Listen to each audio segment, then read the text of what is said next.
ফজলুর রহমান বাবুর স্পিড চরিত্রে আমি অভিনয় এখন মিডিয়াতে বা মানে ভাইরাল হতে হলে সেই জিনিসগুলোই দেখানো হয় যেগুলো মানুষ বেশি দেখে। এখন আমি কম্বল দিচ্ছি বা আমি খাওয়াচ্ছি বা এগুলো কিন্তু মানে আমার নিজের মানে নিজের আনন্দের জন্য এবং আমি একটা দায়বদ্ধতা থেকে এগুলো মানুষ দেখবেও না, জানতেও চায় না। মানুষ জানতে চায় চমকদার চটকদার কিছু। হ্যাঁ, দেখবেন যে ওগুলাতে ভিউ অনেক কম, ভিউ বেশি কোথায় কোথায় মানে অন্যরকম কন্টেন্টে ভিউ বেশি, মানুষ খোঁজে এন্টারটেনমেন্ট। হ্যাঁ, তো এই সংক্রান্ত যে কাজগুলো মানবাধিকার প্রতিষ্ঠা বা সংরক্ষণের জন্য যারা কাজ করেন তারা কিন্তু কেউই কোনো অ্যাওয়ার্ডের জন্য বা কোনো সম্মানের জন্য কাজ করেন না। তো ওনারা যে আমাকে এটার যোগ্য ভেবেছেন যে সাবরিনাকে এই অ্যাওয়ার্ডটা দেওয়া যায়, তো এটা আমার জন্য একটা ব্যাপার হচ্ছে যে আমার একটা উদ্দীপনা তৈরি হবে। যেমন ছোট বাচ্চাদেরকে আমরা যখন একটা সুযোগ দেই, একটা ক্লাসে ফার্স্ট থেকে থার্ড যখন হতাম তখন যখন একটা পুরস্কার পেতাম, তো আমি যখন একটা শুরুর দিকে একটা পুরস্কার দেওয়া মানে আমাকে আরও বেশি, কারণ আমি এই বন্দিনীদেরকে নিয়ে কাজ শুরু করেছি মাত্র 2 বছরের মতন হয়েছে প্রায়। তো এটা হচ্ছে যে আমার জন্য একটা বড় একটা উদ্দীপক হিসেবে কাজ করবে এবং আমি আরও যাতে কাজ করতে পারি তাদের জন্য, এটাই আমার ইচ্ছা। জন্য এই জিনিসগুলো খুব বেশি সামনে আনার আমি দরকার দেখি না। আমি কাজ করতে থাকলে একটা সময় মানুষ ঠিকই জানতে পারবেন। যেমন হচ্ছে যে যেই কাজগুলো আমি করছি বন্দিনীদের জন্য মানুষ জেনেছে বলেই কিন্তু ওনারা আমাকে অ্যাওয়ার্ড দিয়েছেন। হ্যাঁ, ওটা আমাকে মিডিয়ায় দেখানোর খুব একটা প্রয়োজন পড়ে নাই। তো এখন মানুষ যা দেখতে চায় তাই মিডিয়ায় দেখানো হয়। হ্যাঁ, কিন্তু বিবাহিত জীবনের সাথে হিউম্যান রাইটসের কি সম্পর্ক? না না, বলছে সবাই, এখন সবাই বলছে আপনি আসলে সবাই অনেকেই আপনার ক্রাশ, অনেকেই ক্রাশ আপনি জানেন, কিন্তু হুট করে শুনতেছে মিডিয়াতে যে আপনি বিয়ে করে ফেলছেন, তো তাদের তো মন ভেঙে গিয়েছে। এই ব্যাপারে কি বলবেন আপনি? তাদের মন ক্রাশড হয়ে গিয়েছে নাকি? হ্যাঁ, মন ক্রাশড হয়ে গেছে। এটা সত্যি কিনা না, আমরা জানতে চাচ্ছি রিয়েলটা। আপনি কি তাদের মন আরো ভাঙতে চান?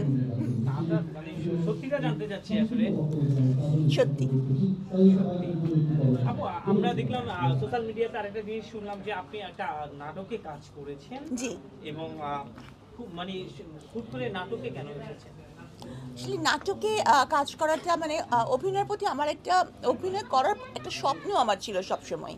হ্যাঁ, মানুষ কিন্তু তার স্বপ্ন জীবনে কোনো না কোনো সময় দেখা যায় যে হয়তো বাস্তবায়ন করার চেষ্টা করে বা হয়ে যায়। তো আমারও আল্লাহর রহমতে এরকম একটা ক্যারেক্টার এসেছে যেটা হচ্ছে যে আমার নিজের চরিত্রের সাথে এটা মিলে।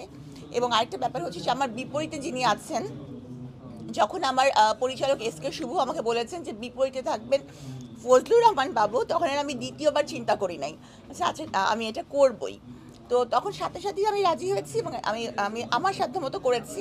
আর যেদিন আমি গেলাম শুটিংয়ে প্রথম দিন, সেদিন আমি ভাবছিলাম যে আল্লাহ এখান থেকে পালায় যাই, কারণ মানে আমার অনেক ভয় লাগছিল যে আমি কি পারবো। তো নাটকটি এডিটিংয়ের কাজ মাত্র শেষ হয়েছে, তো ইনশাল্লাহ এটা খুব দ্রুত অন এয়ার হবে। আমি এই নাটকের জন্য আপনাদের কাছে দোয়া চাই, যদি ভালো লাগে সাবরিনাকে পরবর্তীতে আবার নাটকে দেখা যাবে। আপু, নাটকের মজার দৃশ্য কি ছিল এবং মজার কোনো কাহিনী আছে? যেহেতু আপনার ফার্স্ট নাটক, কোন জিনিসটা ভালো লেগেছে এবং কোন জিনিসটা দেখে বেশি ভয় পেয়েছেন? নাটকটা হচ্ছে গিয়ে একটু সিরিয়াস টাইপের নাটক। হ্যাঁ, নাটক একটা দম্পতির জীবনের টানাপোড়েন, মান অভিমান। নাটকটির নামও হচ্ছে অভিমানে তুমি। তো আমি একটা পর্যায়ে বললাম যে আমার মতো একটা নতুন মানুষকে আপনি এরকম একটা ক্যারেক্টারে দিলেন যেখানে শুধু এক্সপ্রেশনের খেলা। তো এই নাটকটা আমি বলবো যে মজার তেমন কিছু নাই। আমি পুরোটা নাটকে আমি একটু অনেক ভয় পাচ্ছিলাম যে কখন ফজলুর রহমান বাবু আমাকে বকা দেন যদি উনি, কিন্তু পরে দেখলাম যে না, উনি বকা দেননি। তারপরে আরেকজন সিনিয়র আর্টিস্ট ছিলেন সাবির আলম, উনি অসম্ভব ভালো অভিনয় করেন।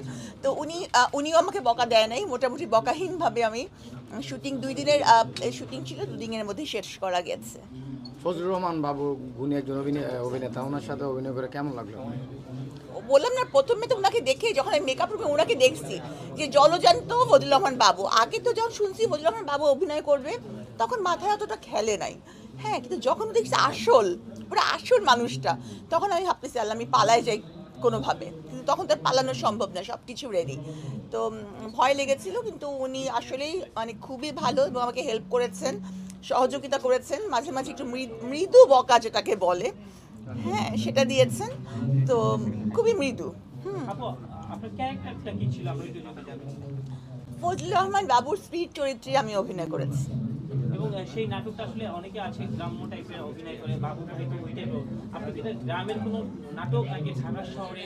না, এটা একটা ঢাকা শহরেরই নাটক। হ্যাঁ, মানে আমি বলেছি যে আমার ব্যক্তি সাব্বিনার সাথে নাটকটি লিলি চরিত্র যে প্রধান চরিত্র, তার অনেক মিল আছে। আপু, আপনি তো নাম ভূমিকা সাবরিনা ছিল।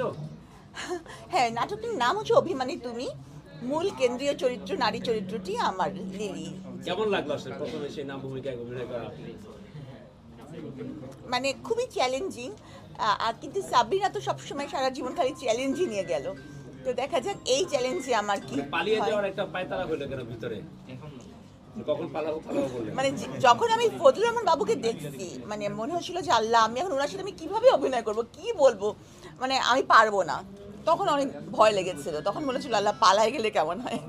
আপু, আমরা তো জানি আসলে আপনি একজন মানে একদম শক্তিশালী নারী বলতে আপনার কোনো কিছু ভয় পান না। এবং আপনি হচ্ছে ডক্টর, মানে ডক্টর তো কিছুই ভয় পায় না, অপারেশন করে বেটারে যায়। তাহলে আপনি কেন ভয় পেয়েছিলেন এবং আপনি ডক্টরের পেশা ছেড়ে মানে ছাড়েন, কিন্তু এই পেশায় কেন আসলেন নাটকের? আচ্ছা, সারা ওয়ার্ল্ডেই অনেকেই আছেন যারা চিকিৎসক কিন্তু অনেক ভালো অভিনেতা বা অভিনেত্রী। হ্যাঁ, এটা আমি কিন্তু প্রথম না, ঠিক আছে? তো আরেকটা ব্যাপার হচ্ছে ভয়ের বিষয়টা। মানুষ সেখানেই ভয় পায় যেটা সে কম জানে, যেই সম্পর্কে সে কম জানে। হ্যাঁ, তো যেমন মানুষ মৃত্যু সম্পর্কে কম জানে দেখে মৃত্যুকে ভয় পায়। হ্যাঁ, তো যেটাই আমরা কম জানি সেটাই ভয় পাই। ঠিক সেরকম নাটক বা অভিনয় আমি কম জানি, কম বুঝি। কার্ডিয়াক সার্জারি আমি পড়েছি, দেখেছি, মানে ট্রেনিং সব কিছু, আমি এর জন্য ভয় পাই না। কিন্তু যেটা আমি কম জানি, অভিনয় কম জানি, অভিনয় ভয় পাই। আপু, অনেকে কমেন্টে লিখছেন ডক্টর সাবরিনার নাটক অবশ্যই দেখবো এবং ভালো হয়েছে, আলহামদুলিল্লাহ। দোয়া করি এবং আই লাভ ইউ সাবরিনা এই লিখছে ডাইরেক্ট কমেন্টে। কিন্তু সাবরিনাকে আমরা কবে মুভিতে দেখি? ঠিক মুভিতে আমার মনে হয় যে আমাকে মুভিতে মানাবে না, কারণ মুভিতে যেরকম গ্ল্যামারাস ক্যারেক্টার থাকে ইউজুয়ালি, আমরা নায়িকা চরিত্র যেরকম দেখে অভ্যস্ত, যে খুব নায়িকা টাইপের, ওরকম নায়িকা না হলে নায়িকার বোন হয়, অনেক সময় নায়িকার বান্ধবী হয়। নায়িকার বোন, বান্ধবী বা ভাবি, এই জাতীয় চরিত্রের প্রতি আমার কোনো ইন্টারেস্ট নাই। নায়িকারই ক্যারেক্টারে যদি আপনার সবচেয়ে কোন নায়িকা বলতে আমি বোঝাচ্ছি প্রধান চরিত্র, সেরকম হলে করব, আর না হলে যে করতেই হবে আমাকে নাটক, এমন তো না। নাটক আমার পেশা না।